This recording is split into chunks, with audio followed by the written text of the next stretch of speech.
সময় পেলেই আপনি কবরস্থান থেকে ঘুরে আসুন, তাহলে দেখবেন আপনার অহংকার ধুলোর সঙ্গে মিশে যাবে।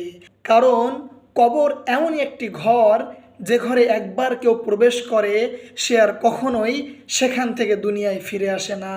তাই যখন আপনি কবরে যাবেন, তখন আপনি আপনার মনকে প্রশ্ন করবেন, হে মন, তুমি কেন এত দুনিয়া দুনিয়া করো? হে মন, তোমার কেন এত লোভ? হে মন, তোমার কেন এত অহংকার? এই যে কবর তুমি দেখতে পাচ্ছ, এই কবরেই ঘুমিয়ে আছে আমার বাবা, এই কবরেই ঘুমিয়ে আছে আমার দাদা, এই কবরে ঘুমিয়ে আছে আমাদের গোত্রের অসংখ্য মানুষ। তাদেরও দুনিয়ায় ছিল জমিদারি, দুনিয়ায় ছিল বাহাদুরি, তাদেরও অর্থ সম্পত্তি কোনো কিছুরই কম ছিল না, তাদেরও দুনিয়ায় ছিল অনেক সম্মান।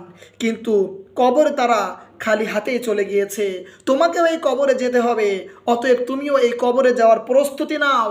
তুমি দুনিয়া দুনিয়া করা ছেড়ে দাও, তুমি আল্লাহকে ভয় করো, যেন এই কবরে যে তুমি শান্তিতে থাকতে পারো, সেই জন্য তুমি বেশি করে আল্লাহর ইবাদত করো।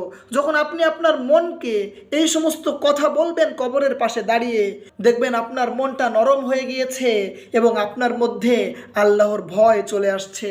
যখন আপনি বারবার কবরের কাছে যাবেন, তখন আপনার অনেক বেশি মৃত্যুকে স্মরণ হবে।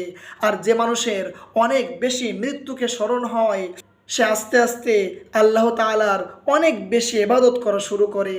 হয়তো এক পর্যায়ে তার ইবাদত করতে করতে তার অবস্থা এমন হয় যে তার মধ্যে আর আল্লাহর মধ্যে এতটাই ভালোবাসা হয়ে যায়, এতটাই মহব্বত তৈরি হয়ে যায় যে সে ব্যক্তি মারা গেলেই আল্লাহ তাআলা তাকে জান্নাতে প্রবেশ করিয়ে দিবেন। সুবহানাল্লাহ।